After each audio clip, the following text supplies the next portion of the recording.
So I did Understanding Our Feelings, a full class experience by Melissa Davis. The Wisconsin Teaching Common Core standard that I chose for language arts is by the end of kindergarten, in the section where it said range of reading and level of text complexity. I chose to go along with actively engage in group reading activities with purpose and an understanding. My content objectives are to connect an action along with a word. In this instance, it will be a feeling word, such as happy, sad, mad. They will gain an understanding that written words have meaning by displaying facial expressions and understanding that ASL also is a language that has meaning. They will also learn new vocabulary, which are some of the feeling words that we will learn in the book.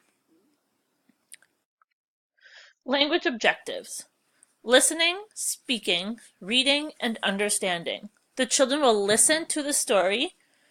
They will have an opportunity to speak the feeling words in either English or Spanish, whichever one they feel more comfortable in. In speaking the feeling words, they will also be reading, as I will have those words shown for them. So it'll become more like a sight word that they will start to become familiar with, because it will also be displayed in my classroom on the wall with the images of ASL and the feeling words in English and Spanish. And they will also be reading along with me as I read. And they will have an understanding that words have meaning. Key vocabulary. These are the words that I will emphasize and focus on in the classroom as I teach the ASL signs that go along with it. So one of them will be feel or feeling. So like I am feeling happy. So then the other words I'm going to go along with are happy, mad, sad, scared, or excited. I predict that they will have the most fun with either scared or excited. Just a side note. Supplemental materials. The materials that I will need, excuse me, are the book and the books and the flashcards I will be using. The book I am reading is Today I Feel Silly and Other Moods That Make My Day by Jamie Lee Curtis and illustrated by Laura Cornell. This book is super fun and has tons of exciting, bright images. And I think it's really engaging because it's also a rhyming book. So there's a lot of rhymes in it and it's really catchy. So I think it will gain most of the students' attention.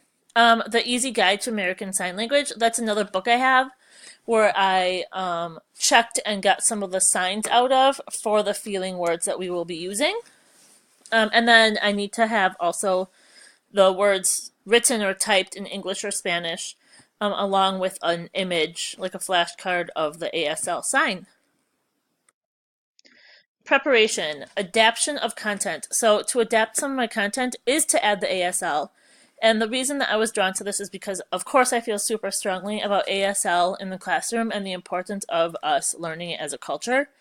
And also because we do have a student in the class with autism who does use signs to communicate. So I thought it was a really great way to bring that kiddo in. Links to background. So I want them to kind of talk about sometimes, oh, I felt silly one time too when my mom wore her hat on backwards, for an example. So I want them to be able to connect it with their lives and their background and their home. And that will also link them together in the sense that they can all realize we all feel these feelings sometimes. And then links to past learning, and that is just like the general, I've learned that this is what sad means, this is what scared means, this is what silly means.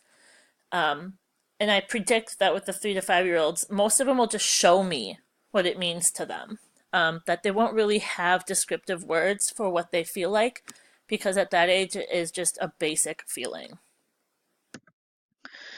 Scaffolding. So modeling, I will be modeling them. So my plan in the sequence is to show the book and do a walkthrough, show the cards, do a walkthrough. And while I'm doing like the walkthroughs, I will be modeling what these words are by saying both languages and showing them the signs in ASL. Um, Guided practice, so we will read the book together and we'll stop and we'll kind of talk about what's happening on that page and discuss one of those 5 or 6 main feeling words that might depict or how they could tell their mom or their teacher how I'm feeling today. And we'll all do the sign together and we'll say the words in English and or Spanish. And then independent practice. My intention is to, at the end of reading the story and stopping and doing it guided with them, is to maybe read it through again and not stop. And I can do the signs, or the other teacher can do the signs along with it. And we can see what the students pick up, what sticks with them, and what they do more independently. And then also an independent practice to kind of do it as an exit ticket for their assessment as well. Group options. So I'm looking at doing it as a whole class, as a group, especially to connect it with my Common Core standard. And then also independently, as I said, to kind of watch what they do independently without guided help. And then also as their assessment as an exit ticket for leaving the carpet to go to centers. Integration of processes. So reading, the integration is going to be reading both the words in English and in Spanish. And then speaking will be them telling me the words. So when we're done for them, the exit ticket, when they're going to pick the card that they're feeling that day. And then they're going to tell me how they're feeling, and they can choose English or Spanish. And then they can show me the sign. And they can tell me how they feel that day by showing me the sign and telling me in their native language, which promotes the language use in our classroom. Yes. And then listening, they will hear the story, they will hear the words repeated time and time and time again. They will see the words time again, because it will be on the flashcard as well with the ASL sign that I'll be holding up and showing them. And it'll be repeated.